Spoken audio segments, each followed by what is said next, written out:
Welcome to the Consciousness Anywhere and Everywhere podcast. I am Shannonohara, and I invite you to a completely new world of possibilities.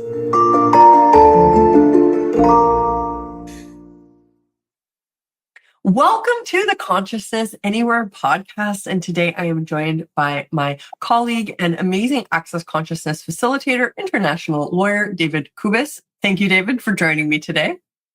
Thank you for inviting me. We have such a treat for those of you money lovers, and maybe even some of you money haters, and maybe even some of you money in-betweeners. You don't know if you love it, you hate it, you know you need it, you don't know why you need it, you think you need it, you're wondering how to not need it. This is a conversation about right riches for you, how to have more consciousness around money, wealth, having, receiving, the access consciousness, point of view, tools on this very impactful topic. So buckle up, get ready to have some doors open, maybe have some buttons pushed, and maybe learn some new ways of creating more ease and peace in this area for you. So David, where would you like to start this hot topic money conversation? Well, I would like to start it with the power of us. People always think money is something they need to reach out to, work hard for, need to do something special, or probably don't have ability to do so. For me, money is the result of our point of view. And a lot of people underestimate what their points of views about money actually creates, how they talk about money, what they think about money. Their underlying energy that constantly flows when they look at the money situation. And I did a little self-study on that. The amount of times people have lack thoughts about money, just going through the airport and passing by the Chanel shop. I can't afford this. It's dismissive. Oh, I can't afford this. Energy that so many people have. That is what creates our financial reality. This is the power we all have. If we change that from the conclusion that we can't, from the reason why we can't, or the statement that this is expensive, into a question that could start with, wow, what would it take? That, for me, kind of turns that foundation of your money reality from lack into explosion. And I think this is where I would recommend that everyone starts. You don't need money in order to get rich. You need to change your point of view so you can finally allow yourself to receive money. That is more or less a foundational mindset that you could start living from, so a different financial reality can actually start evolving in your world. Brilliant. And for all the people out there who think that's impossible, where would they begin? They would literally begin every time they catch themselves having a lack-driven point of view about money. Just stop it. Stop it. Yeah. It's like something you cannot buy. Okay, it's okay. You don't have the money on your bank account right now. And yes, it is very expensive. Instead of going, I can't afford this, you could go, wow, what would it take for me to have enough money to buy this? And just changing that point of view, for me, it makes you congruent with how nature works. I mean, if you plant a seed, what will you harvest? Exactly what you have planted. The same applies to our thoughts. You constantly walk around, I can't afford this, this is expensive. This is the reality you create. Everything will be expensive. You will not be able to afford it. Why? Because you are planting these seeds with your constant limiting points of views and thought and words you use. For me, this builds up the foundation of changing something on a long run. That doesn't mean that tomorrow you have $10,000 on your bank account, but it will change how you live and look at life. And that will then take it further until you go, wow, it actually works. Absolutely.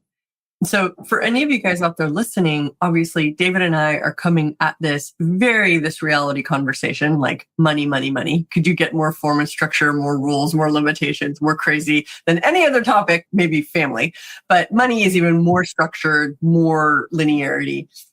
David and I are actually talking about dealing with your financial reality through consciousness.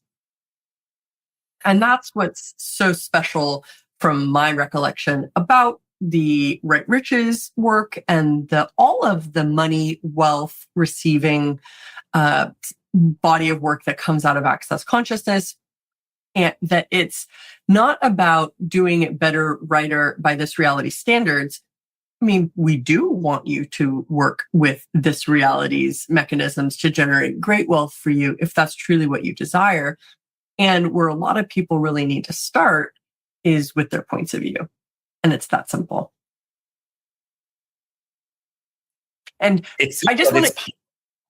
I think people underestimate the power of our own point of view. It's very powerful. Exactly. The power of our own point of view. And what you said earlier when I said for those skeptics or those people who think that's impossible out there, where would you start? You said, start by recognizing every point of view of lack you have around money.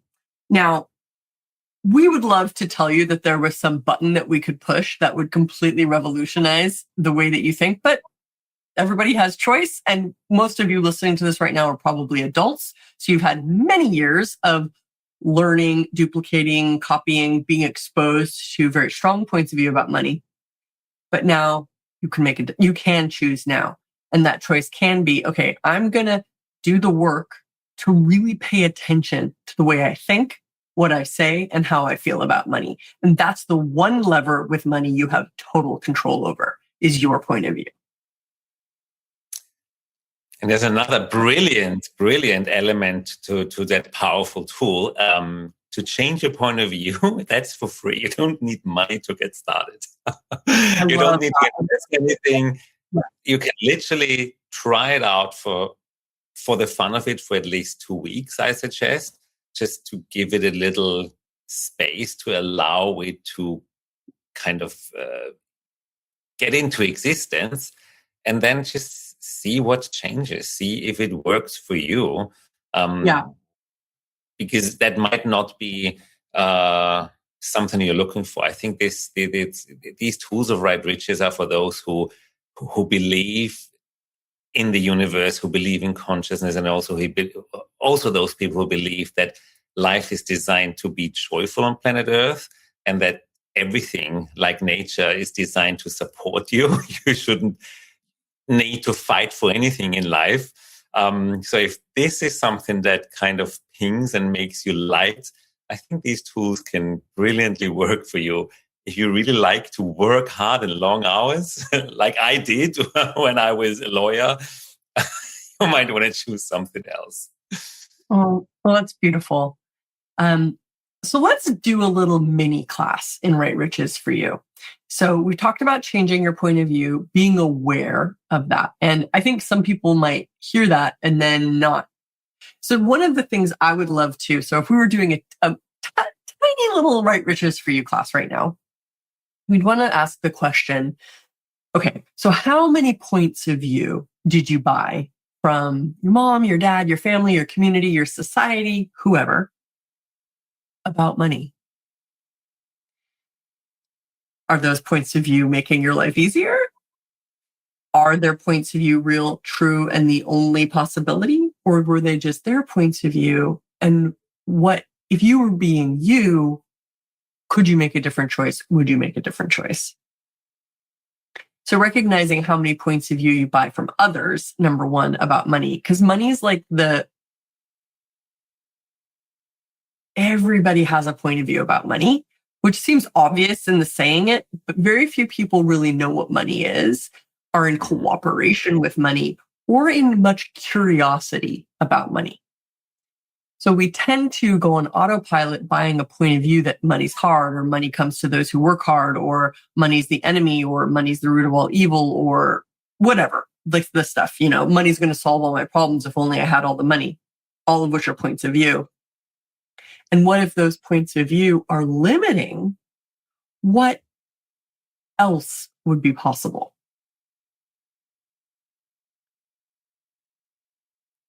And I think by just asking yourself this question, things start to change. That's one of the most beautiful side effects of the tools of access consciousness, that you just need to kind of turn them on. You snip them on with a question.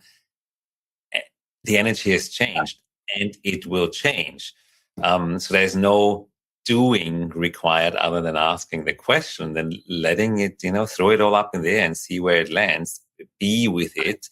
Well, I would actually, sorry to interrupt you. The thing you say about there's no doing required is asking the question. I agree with you totally 100% there. And I think that one does have to be aware of not crushing the question or not crushing the gifts that the universe can give you based on your question with conclusion and point of view about how money stuff should work and et cetera, which I think it sounds like I almost listen to us and it's like, it's so easy to judge this kind of conversation as like, we're crazy. Like how money can't be that easy, or how are these stupid people talking about that, you can change money stuff by changing your point of view or asking a question. Well, these stupid people have succeeded well and above and beyond financially and energetically by using these tools. So we're not just saying like, think and grow rich. We're actually talking about participating in an infinite field of abundance that this universe is. And when I say this universe, I don't mean in a woo-woo way. Like literally energy is infinite. So we need to catch up to what's going on here. And one of the key premises of Right Rich's View and all of the money work that comes out of Access that Gary Douglas has really spearheaded is he says you don't have a money problem, you have a receiving problem. I think, and this is the second big pillar of all this topics around riches. Ask the question, be aware of your powerful point of view and the receiving. That was for me, I started Access 11 years ago. I somehow couldn't understand. What does it mean, receiving? Well, yes, I'm getting paid and then I need to pay my invoice. There was the sum total of receiving with money. But once you get that, and I love when you said, are these people crazy? Yes, we are. And you can be crazy too, but crazy doesn't mean you are nuts. Crazy means you are extremely different. And this is, for me, the greatest invitation to everyone. Why would you want more of the same that doesn't work anyway? Are you ready for the extreme difference? Then you might be at the right place here, because things are very different. These are not normal tools. Why I so adore them. And now an advertisement sponsored by Consciousness. Have you heard of the Access.me app? The Access.me app is 25 plus years of Access consciousness classes. Now, if that excites you or overwhelms you, let me tell you that some of the most life-changing, epically, no words to describe the profound transformation of my life and the accessing of infinite possibility I have gained through the classes that you'll find in the Access Me app. If you were to purchase each one of these classes individually, you would be in the hundreds of thousands of dollars. If you were to attend each of these Access Consciousness classes, you would need to have been going to classes for 25 plus years, like me. But now, Access.me costs only $275 a month. So you're essentially renting these incredibly profound, priceless, literally invaluable classes that will access consciousness, transform your universe, and essentially educate you in areas that too often we really don't receive a good education. Like, how do we have easy, honoring, intimate, profound relationships with ourselves, with others? what would it take for magic to actually be what we turned to for having more money, for having more health? What would it take to not feel like all of your wishes and dreams for consciousness and lightness and being happy to not just be a stupid pipe dream that are never going to happen because what's honored here is density and intensity? Sure. And what do you know? Access.me is a treasure trove of possibility that you can subscribe to on a monthly basis to access more consciousness. How does it get any easier than that?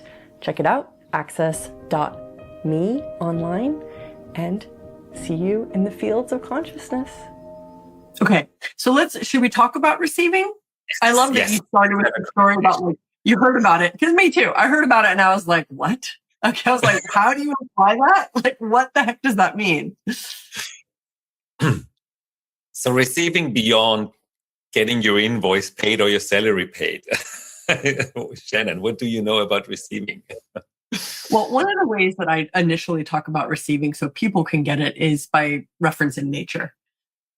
Because everything in nature gifts and receives. That's physics. It's like the sun gifts its energy freely. Everything on Earth receives that energy and then produces its biological expression, whether it's a tree, a rock, a sea animal, our hair, you name it, right? Like the sun gives free energy, and really the universe is infinite energy. Again, I need to posit that this is not some woo-woo new age thing I'm saying. This is, even science is telling us that we are in a field of infinite energy. So then if we're in a field of infinite energy, and if we are infinite beings, if our energy never begins or ends, that's physics 101. Energy, you cannot create or destroy energy. You can only transform. Energy only transforms. If our energy never begins or ends, it transforms. Why do we feel limited? Why do we experience what we call lack? Oh, based on our points of view. So if a tree took the same point of view that a person does, that there isn't enough, what happens to the tree? Tree dies. Tree dies. And when you look at where most people are, what most people are, or many people are experiencing in life, are they thriving or are they deteriorating? And so we assert that that deterioration is due to a lack of receiving. Is receiving a mental thinking process? Absolutely not. If everything in nature is receiving, what does that teach you about receiving? And that's where I would start. Yeah, and we also have to acknowledge mankind is a product of nature. So why would we not kind of function as nature does? And of course, you adapt it to a modern life in the year 2026. As I said, we're not a spiritual voodoo method where you start nurturing yourself with sunlight so you don't need to buy food anymore. I think there is a technique out there, but this is not what we are talking about. The receiving is, for me, this is how I finally got it what it is, including me and my desires, and actually acknowledging that the world, if I am happy, I'm a greater contribution to everyone around me. Including you and your desires. I mean, the simplicity, but the efficacy of that, just those, it's like including you and including your desires. And that's where this gets really fun, where you get to really look at, okay, well, what do I desire? What really works for me? What would make my life worth living? What would make my life more fun?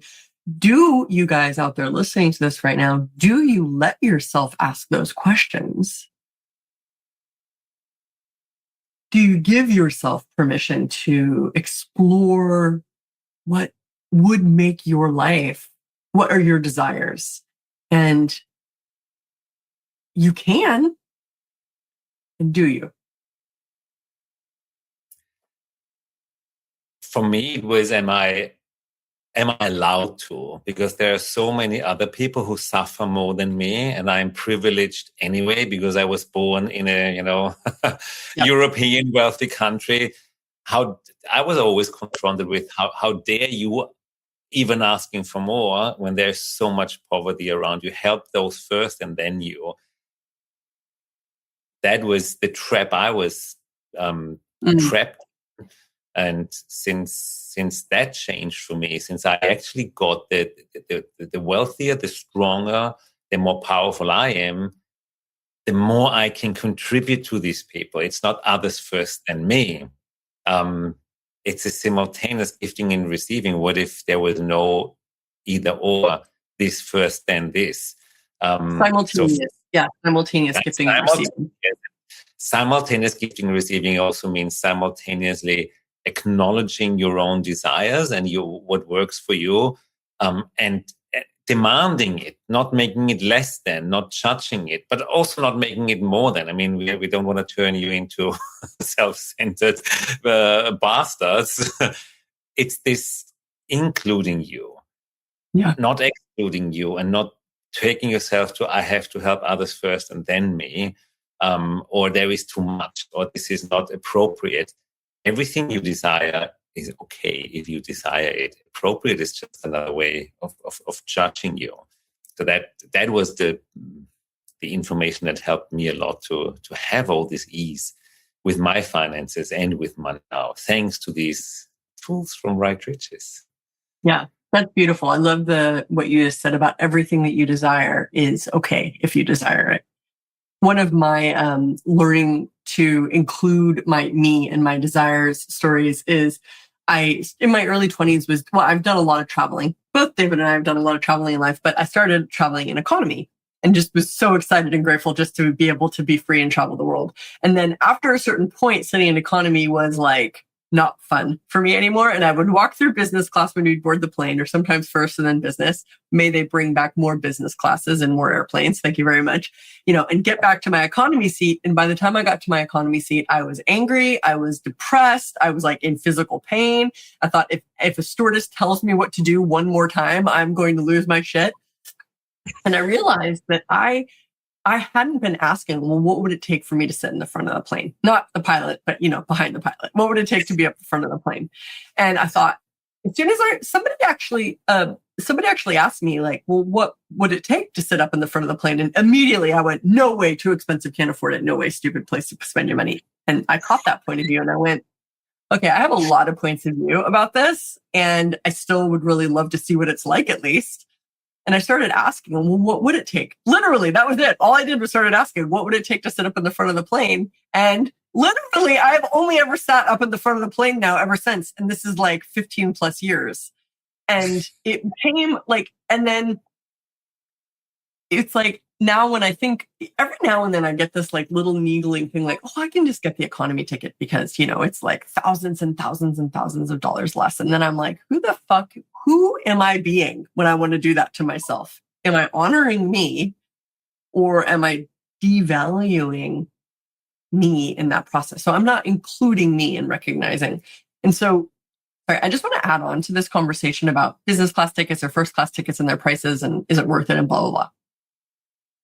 What if there wasn't a limit? What if you could have, and then you could have more? And this is really big for me. It's to recognize that it's not about I can have this or that, or if I spend this money here, then I can't spend it there, which we get it. People have budgets and that's the way some people function or think. But where's the question of what else is possible? And if I was willing to be more, choose more, receive more, create more, what else could I have? What else could I create? What else would be possible? Thank you for that. I had the exact same, because I'm a travel nerd. I had the same experience with traveling, and I started when I was literally graduating from high school. I said, I want to travel, but I don't have the money. I started working on a weekend for an airline. So you get to travel for free. So there are always ways around, and it's not about the luxury items. I have a friend who has different asks. Liam Bramley, you probably know him. I traveled with him a lot, and he always traveled economy, not even thinking about it. Right. What I had with traveling, he had with technology. If he saw the camera I'm using for this and the setup, he would go, oh my God, it would torture him. So he was asking for all the technology, the camera, or all this. He's a tech nerd. We are travel nerds. So there is no right way to be. This is why I love the class that Right Riches for you, because you can, if you are happy in economy, be happy. It's not wrong. But if you are unhappy with your camera setup, well, then get the best of the best. What makes your heart jump and not what fits into a rich person's definition. So Shannon and I share the same desire for comfortable travel, but that's just an example. What makes your heart jump? And are you allowing yourself to ask for the best of the best in that field? And once you truly ask for that and you go, I deserve this. This is me. This makes me happy. And when I'm happy, I'm a greater contribution to everyone around me. That's a good point to start, because you will become that greater contribution. It's not about the item. It's about the receiving and the honoring of you. Absolutely. And the receiving and the honoring. I mean, I love that a conversation about money gets to be about the honoring of you. I don't really know where else that exists. And I love being able to apply the elements of consciousness to a very fraught topic in the very linear, heady area of money. And the thing that David and I love to share about is, like, I am an art school dropout, right? But I have been facilitating access consciousness from a very young age. So I took this very alternative path, and I have mastered my idiot savant way of generating and creating in all ways. And what else is possible? And David is a very intelligent, highly practiced attorney. So he's got, I mean, if you think we're weird, I'm telling, David gives us credit. Like, we're not that weird. Like, we also know the law and we know how to do all sorts of cool things. And it's like, for all of you high achieving people out there, it's like, would you be willing to include consciousness in your achievements? And that's really the pitch of Right Riches for you. It is. And thank you for mentioning that, Shannon, because I had a lady recently in the class who said, well, you are an international lawyer. Why do you do this energy thing? And I just looked at her and I said, because it's fun. Yeah. And this is what we're here for. It's fun and it works. And honestly, the level of joy and ease and relaxation it contributed and brought to my life, I would not want to miss it. Well, I think you just said a really important word, which is contribution. And I'm going to sort of dovetail on the receiving conversation earlier. For those of you guys that are listening to this and really do want to change stuff for you, are you willing to be contributed to? That. And this might be fraught with a lot of stuff. Like, what comes up for you around the conversation of contribution? Is that unsafe? Can you not trust contribution? Have you never been contributed to? When you receive contribution, does that seem like a trick? Or it's all of these psychological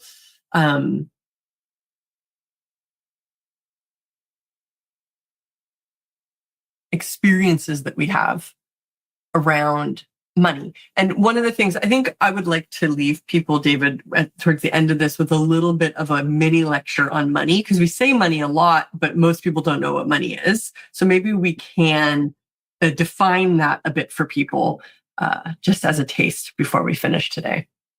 I would love that. Why don't you start? Ladies first. I'm a gentleman. So if any of you guys have researched, like, where did money come from, or like who invented money, we all have to recognize money is 100% an invention, right? When we say money, that's an invention. It's a concept that only exists because we agree. Sort of like math, like 2 + 2 isn't a thing. It's a lesson you have to learn that builds upon previous lessons. So you get told 1 + 1 = 2 enough, then you learned the lesson. So money was invented by, in my opinion, very smart people who were trying to figure out how to make society work better. and we could use a standardized store of value to trade with each other, which just made things so much easier. And many different things we've used many different things to represent the store of value, from shells to beads to antlers to precious metals to today what a lot of us are using, which is fiat currencies, the paper money, and other liquid assets.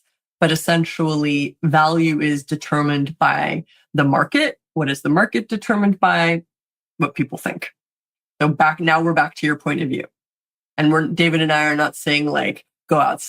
We're not saying like, your point of view creates the economic market, but we might be saying your point of view could have an economic creative capacity. Well, I would say it will, because I know it works. Yeah.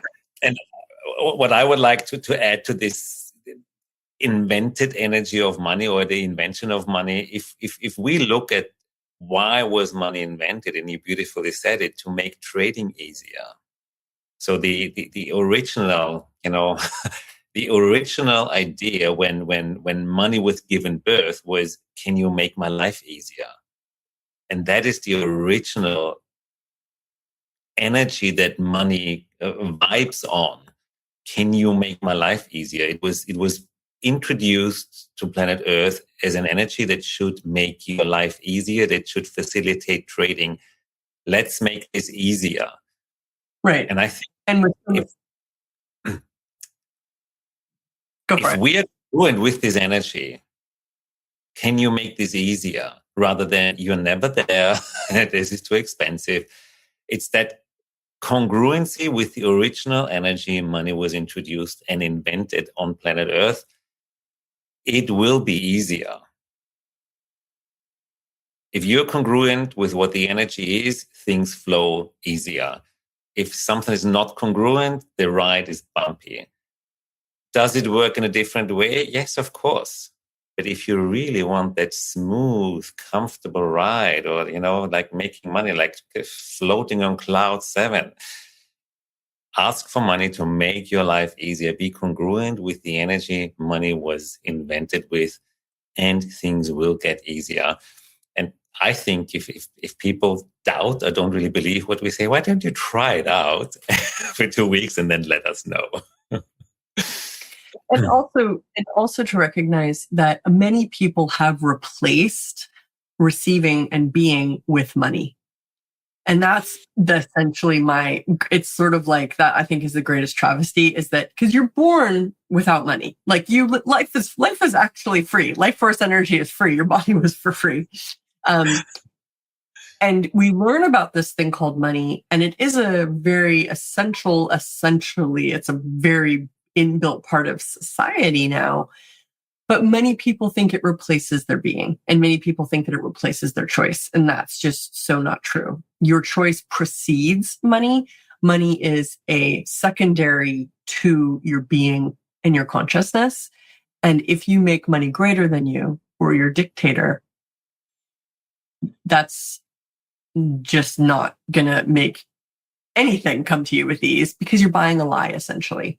When you believe that money is what gives you choice, or that money is more important than you, or money has more power than you, or whatever, you fill in the blank after money, that's a lie. Receive first, money second.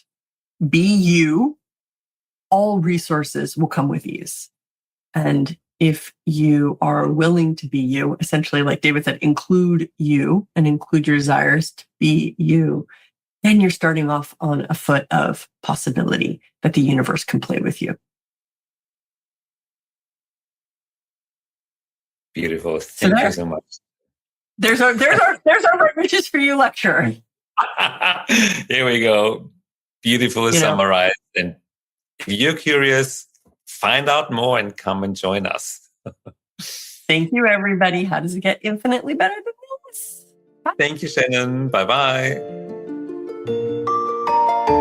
Thank you for listening to this show. My target is to make consciousness easy to find and choose. So if you enjoyed this podcast, please leave a 5-star review on iTunes and share this with somebody who you know who might be looking for more consciousness in their life. You can visit me on Shannon-O'Hara.com or talktotheentities.com. And to learn more about the amazing tools of Access Consciousness, you can visit accessconsciousness.com and be sure to subscribe to the podcast.